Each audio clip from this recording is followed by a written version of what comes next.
Hello, welcome back to my YouTube channel जिसका नाम है Rajasthan high court LDC by Raghuraj. और आज हम बात करेंगे इडियम्स एंड फ्रेजेस वर्ब्स के क्लास 5 की। अब तक मैं कम से कम 120 इडियम्स आपको करवा चुका हूं। इसी के साथ में हम बढ़ेंगे आगे, इसी सीरीज़ को बढ़ाते हुए इडियम्स एंड फ्रेजेस वर्ब्स को। तो आज वही अपना तरीका रहेगा, किसी कहानी के साथ ऐड करते हुए इडियम्स को समझाने का। यदि आप इस चैनल पर नए हैं तो प्लीज़ सब्सक्राइब दिस चैनल और बिना किसी देरी के बढ़ते हम आगे। तो पहली जो हमारी इडियम्स है जो दिखाई दे रही है आपको, to laugh in one sleeve. तो लाफ मतलब होता है हंसना, इन वन स्लीव, स्लीव मतलब आस्तीन। जैसे अपने मुँह छिपाकर अपन स्लीव में आस्तीन में हंस रहे हैं, तो एक तरीके से सीक्रेटली हंस रहे हैं, मतलब छिप के हंस रहे हैं, किसी के सामने नहीं दिखा पा रहे। तो to laugh in one sleep का मतलब होता है टू लाफ सीक्रेटली, मतलब छिप के हंसना, इसका अर्थ निकल के आता है। बात करें हम सेकंड इडियम्स की, तो सेकंड इडियम्स है to look high and low. Look मतलब होता है देखना, हाई मतलब ऊपर की ओर और नीचे की ओर। ऊपर और नीचे की ओर अपन कब देखते हैं, जब कोई चीज़ अपनी गुम जाती है, खो जाती है, फिर हम उसको ढूंढने के लिए सब चीज़ें करते हैं। To look high and low, नीचे की साइड भी देखेंगे, ऊपर की साइड भी देखेंगे, सब जगह अपन उसको ढूंढते हैं। तो इसका अर्थ भी यही निकल के आता है टू सर्च एवरीवेयर, मतलब प्रत्येक जगह देखना या तलाश करना। अब अगली जो है वो फ्रेजेस वर्ब है अपनी। पुट मतलब रखना होता है, आपको पता है, और आउट मतलब बाहर। एक तरीके से ये फ्रेजेस वर्ब है जहाँ मैंने बताया था वर्ब्स के साथ में यदि प्रीपोजिशन का इस्तेमाल होता है तो वो फ्रेजेस वर्ब्स होती है। तो पुट आउट, पुट आउट मतलब इसको रिलेट करेंगे अब तब समझ में आएगा। पुट का मतलब होता है रखना, आउट मतलब बाहर। यदि मोमबत्ती है, मोमबत्ती आप सभी समझते हो, और जली हुई मोमबत्ती है या कोई दिया दीपक है जो जला हुआ है, उसको अपन बाहर ले जाके रख दे, मतलब पुट यानी रखना, आउट यानी बाहर। बाहर ले जाके हम रख देते हैं तो वो क्या हो जाता है, बुझ जाता है। तो इसका अर्थ भी यही निकल के आता है। पुट आउट का मतलब होता है एक्सटिंग्विश, मतलब बुझना, बुझाना, ये अर्थ निकल के इसका आता है। अगले आगे हम बढ़ें तो आगे जो इडियम्स है वो है अपनी back seat driving. Back seat मतलब पीछे की सीट पे ड्राइव। तो एक तरीके से ड्राइवर की पीछे की सीट पे यदि कोई बैठा हुआ है तो आपको पता होगा आपकी भी सीट पे कोई बैठा हुआ होता है, चाहे वो बाइक हो या फिर बड़ी गाड़ी हो, 4 व्हीलर, उसमें कोई यदि बैठा हुआ है तो वो अपना ज्ञान फैलता रहता है बिना फालतू के, बिना कुछ उससे पूछे ही वो ज्ञान फैलेगा किसी भी मामले में। तो इसका अर्थ भी यही निकल के आता है ऑफरिंग एडवाइस विदाउट रेस्पॉन्सिबिलिटी, बिना किसी रेस्पॉन्सिबिलिटी के एडवाइस देना, एडवाइस ऑफ़र करना। तो ये इस चीज़ का निकल के आता है। वो अपने को सलाह देता है ना, अपने को पता है पीछे अपने बाइक पे कोई बैठा हुआ है तो अपने को फालतू की सलाह देगा, भाई थोड़ा तेज़ चला ले, जल्दी कर ले, यार तू आगे ले लेता, बत्ती लगने वाली है, तेने क्यों रोका, निकल जाते, कोई पुलिस वाला नहीं खड़ा। तो इस तरीके के ज्ञान फैलते रहता है वो। तो आगे हम बढ़े, आगे बढ़ने के साथ अपनी जो इडियम्स है अगली वो है to build the castle in air. तो बिल्ड मतलब होता है बनाना या निर्माण करना, और कास्टल्स मतलब महल, और इन एयर मतलब हवा में। हवा में अपन महल बना सकते हैं क्या? नहीं बना सकते ना, हवा के अंदर अपन महल नहीं बना सकते। तो इसका अर्थ भी यही निकल के आता है to make imaginary plans scheme, मतलब एक ऐसी योजनाएं या ऐसे प्लान्स जो इमेजिनरी है, मतलब काल्पनिक है। तो ऐसी काल्पनिक प्लान बनाना, योजनाएं बनाना, इसका अर्थ निकल के आता है। क्योंकि हवा में कभी भी महल नहीं बनते, कोरी कल्पनाएं बनती हैं, काल्पनिक बनते हैं। तो आगे हम चले, आगे हैं red rag to the a bull. Red rag to a bull.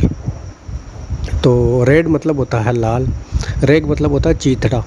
चीथड़े से मतलब ये समझिए हम कि कपड़े का छोटा सा टुकड़ा जो लाल कलर का है। अपन ने सभी ने देखा होगा अब तक, मतलब यदि सांड के आगे, बुल के आगे अपन लाल कपड़ा दिखाते हैं तो वो थोड़ा एक्साइट हो जाता है, गुस्सा हो जाता है उसको, मतलब गुस्सा आने लगता है, गुस्सा स्टार्ट हो जाता है उसका। तो इसका अर्थ भी यही निकल के आता है red rag to a bull का, something that will cause an agree angry और वायलेंट रिएक्शन, मतलब कुछ गुस्सा दिलाने वाला कारण हो सकता है उसको, और वायलेंट रिएक्शन हिंसात्मक जो उसका रिएक्शन देखने को मिलेगा वो देखने को मिलता है। तो इसका अर्थ भी यही, किसी को गुस्सा दिलाना। आगे हम बढ़े, अंडर द थंब। अंडर मतलब होता है नीचे, द थंब, थंब मतलब होता है अंगूठा। किसी के अंगूठे के नीचे हम है। अंगूठे के नीचे होने से मतलब ये नहीं कि उसके अंगूठे के नीचे हम काम कर रहे हैं, अंगूठे के नीचे काम कर भी नहीं सकते, बट मतलब किसी ऑफिस में आप काम कर रहे हो, या फिर जैसे आप एक तरीके से कोर्ट में ही काम करोगे आगे जाके, ठीक है, तो आपको छुट्टी वगैरह चाहिए होगी। तो छुट्टी के लिए आपकी एप्लीकेशंस पे पहले साइन होंगे। साइन से मतलब ये है कि भाई आपको स्वीकृति मिलेगी, अप्रूवल होने के बाद में आप छुट्टी पे आप पाओगे। तो अंडर द थंब मतलब हो गए कि आप उनके कंट्रोल में हैं, अंडर द कंट्रोल ऑफ, तो आप उनके कंट्रोल में हैं। सॉरी, यहाँ पे अंडर होना चाहिए था, एनीवे इसको अंडर समझ लीजिएगा आप, अंडर द कंट्रोल ऑफ। तो इसका अर्थ ये निकल के आता है। आगे हम बढ़े, थ्रो डाउन द गल्व्स गाउंटलेट। तो इसका अर्थ ये होता है कि थ्रो मतलब फेंकना, डाउन मतलब नीचे, गल्व आप समझते हो, गल्व्स मतलब दस्ताने जो होते हैं, और गाउंटलेट मतलब होते हैं एक तरीके से लोहे के दस्ताने। तो अपन किसी के सामने इनको फेंके करें तो एक तरीके से अपन क्या है, सामने वालों को क्या है, चैलेंज दे रहे हैं, उसको क्या कर रहे हैं, चुनौती दे रहे हैं। तो थ्रो डाउन द गल्फ का मतलब होता है चुनौती देना। तो गिव ए चैलेंज, इसका अर्थ क्या निकल के आता है, गिव ए चैलेंज। आगे हम बढ़े, टू सैड क्रोकोडाइल टीयर्स। अब क्रोकोडाइल आपको मालूम है, क्रोकोडाइल का मतलब होता है मगरमच्छ, और सैड मतलब होता है बहाना, टीयर्स मतलब आंसू। तो मगरमच्छ जैसे आंसू कब बहाते हैं, कहते हैं ना अपन कई बार कहावतें सुने, मगरमच्छ के आंसू है, मगरमच्छ के आंसू है। तो इसका मतलब ये समझ में आता है कि भाई झूठा दिखावा है, मतलब झूठा दिखावा है, या झूठ माट का रोना है। तो फ्लैश टीयर्स ऑफ सॉरो मतलब झूठा रोना, दुख में, दुख के अंदर झूठा रोना। या प्रिंटेड ग्रिफ मतलब होता है दिखावे के तौर पे रोना, मतलब झूठा दिखावा करना एक तरीके से रोने में। तो इसका अर्थ यही निकल के आता है। आगे हम बढ़े, तो फूल्स पैराडाइज। फूल मतलब होता है मूर्ख। क्या होता है फूल का मतलब, मूर्ख। तो मूर्ख जो होते हैं और उनका स्वर्ग मिल जाए अपने को, तो पॉसिबल है क्या, it is not possible, because अपन विश्वास नहीं कर सकते कि भाई फूल्स ऑफ पैराडाइज ऐसा कुछ हो भी सकता है, उनका स्वर्ग हो भी सकता है। तो इसका अर्थ भी ये निकल के आता है, एन एंटायरली फ्लैश अंडरस्टैंडिंग, पूर्णतः झूठी जो अंडरस्टैंडिंग है वो चीज़, मतलब जिस पे विश्वास नहीं किया जा सकता, एकदम झूठा है। आगे हम बढ़े, राइट हैंड मैन। तो किसी को यदि मंत्री है, चाहे कोई भी है, वो अपना, या फिर कोई बॉस है, वो अपना राइट हैंड लेके चलता है। मेरा कहते हैं ना कभी कभार, ये मेरा राइट हैंड है। तो राइट हैंड का मतलब ये होता है कि भाई वो विश्वास लायक आदमी है उसका, जिस पे वो विश्वास ज़्यादा करता है, इसलिए वो उसको राइट हैंड बना रखा है। तो राइट हैंड मैन का मतलब हो गया ट्रस्टेड पर्सन। ट्रस्ट मतलब होता है विश्वास लायक, पर्सन मतलब व्यक्ति, ऐसा व्यक्ति जिस पर विश्वास किया जा सकता है। तो राइट हैंड मैन का मतलब क्या होता है, ट्रस्टेड पर्सन। आगे हम बढ़े, तो do the death. Do the death, do मतलब करना होता है, डेथ मतलब मृत्यु। तो किसी की अपन मृत्यु करें एक तरीके से, तो लिंक करने की कोशिश है, बाकी याद तो आपको करनी ही है। तो डू द डेथ मतलब मर्डर्ड, मतलब हत्या। तो डू द डेथ का मतलब होता है हत्या। आगे हम बढ़े, ऑल ग्रीक। ग्रीक एक भाषा होती है, और ऑल द ग्रीक, अब कोई चीज़ें हैं जो अपन ने हिंदी में समझ सकते हैं, इंग्लिश में लिखी हुई तो इंग्लिश में समझ सकते हैं, बट जैसे चाइनीज़ लैंग्वेज है या और अदर कंट्री की लैंग्वेज है तो समझना काफ़ी मुश्किल होता है। तो ओल्ड ग्रीक मतलब ऐसी कोई अपने पास में पत्र लिखा हुआ आ जाए और वो ग्रीक भाषा में लिखा हुआ है, तो वो कैसा रहेगा अपने लिए, इन कंपैरिजन वाल, मतलब वो उसको समझा नहीं जा सकेगा, उसको पढ़ा नहीं जा सकेगा, पठनीय कह सकते हैं, या बिना जिसे समझा नहीं जा सके। तो ऑल ग्रीक का मतलब यही निकल के आता है।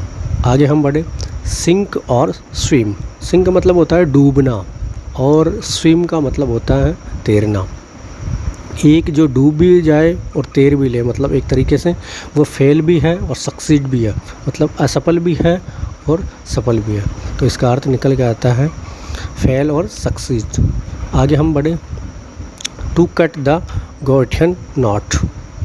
तो अब to cut the Gordian knot का मतलब होता है, गॉर्डियन नॉट का मतलब होता है जटिल और एक जटिल समस्या एक तरीके से। तो जटिल समस्या कट मतलब काट, किसी जटिल समस्या को, नोट मतलब गांठ भी होता है देखा जाए तो, पर गॉर्डियन नोट का मतलब ये होता है कि जटिल समस्या। तो जटिल समस्या को यदि आपने काट दिया तो एक तरीके से आपने क्या कर दिया, उस कठिनाई को रिमूव कर दिया, एक तरीके से उसको हटा दिया आपने, गायब कर दिया। To cut the Gordian knot का मतलब भी यही निकल के आता है, रिमूव द डिफ़िकल्टी, मतलब कठिनाई को रिमूव कर देना। अब आगे अपनी जो इडियम्स है वो है अटोपियन आइडिया। अटोपियन आइडिया, तो इस अटोपियन का मतलब होता है कि काल्पनिक। तो अब काल्पनिक मतलब एक तरीके से काल्पनिक आइडिया मतलब इमेजिनरी आइडिया, वही इमेजिनरी मतलब काल्पनिक आइडिया। आगे है तो अगली हमारी इडियम से ए केक वॉक। ए केक वॉक मतलब केक आप सभी समझते हो, केक जन्मदिन का केक जो होता है, यदि उस पर चला जाए तो वो इजी है, बिल्कुल आराम से मतलब चला जा सकता है उसमें। तो एन इजी अचीवमेंट, आसान उपलब्धि है उस पर चलना फिरना, मतलब बिल्कुल मुलायम है, बिल्कुल सॉफ्ट है, तो आराम से। तो अब आगे अपनी जो है वो है idioms, call spade spade. Spade मतलब होता है फावड़ा, फावड़े से मतलब कुदाली बोल दो, फावड़ा बोल दो, खेतों में काम करने के लिए काम आता है। कॉल स्पेड स्पेड, तो एक तरीके से जो फावड़ा आराम से बोल सकता है, पुकार सकता है कॉल मतलब। तो एक तरीके से अपन देख लें कि टू बी फ्रैंक, वो मतलब फ्रैंक होके बातचीत कर सकता है। To speak in a straightforward manner, तो वो आराम से बातचीत कर सकता है, मतलब बिना किसी तथ्य को छुपाए करे। तो ये निकल के इसका अर्थ आता है। आगे हम बढ़े, जूदास किस। तो जूदास किस का मतलब होता है, जूदास मतलब यहूदी होता है वैसे तो, यहूदी किस, तो इसका मतलब ये होता है फ्लैश शो ऑफ लव, मतलब प्यार का झूठा दिखावा करना। जूदास किस का मतलब क्या होता है, फ्लैश शो ऑफ लव, तो मतलब प्यार का झूठा दिखावा। आगे हम बढ़े, on the card. On the card, cards, तो कार्ड्स आपने देखा होगा निमंत्रण जो होते हैं, तो कार्ड्स पे जैसे कोई चीज़ लिखी हुई है, अपने शादी का एक कार्ड है, यदि उस पर तारीख लिखी हुई है तो इसका मतलब ये होगा कि वो सुनिश्चित हो गई, निश्चित हो गई, भाई ये चीज़ तो होनी है, किसी चीज़ का निश्चित होना। तो ऑन द कार्ड्स का मतलब निकल के क्या आता है, किसी चीज़ का निश्चित होना। तो मतलब certain anticipated, certain and anticipated का मतलब क्या होता है, निश्चित कार्य का होना। आगे हम बढ़े, आज के लिए शायद यही काफ़ी है, आगे अगली क्लासेस में हम देखेंगे। और इसको देखने थैंक्स वॉचिंग दिस वीडियो, मिलते हैं अगले वीडियो में जल्द, बाय बाय।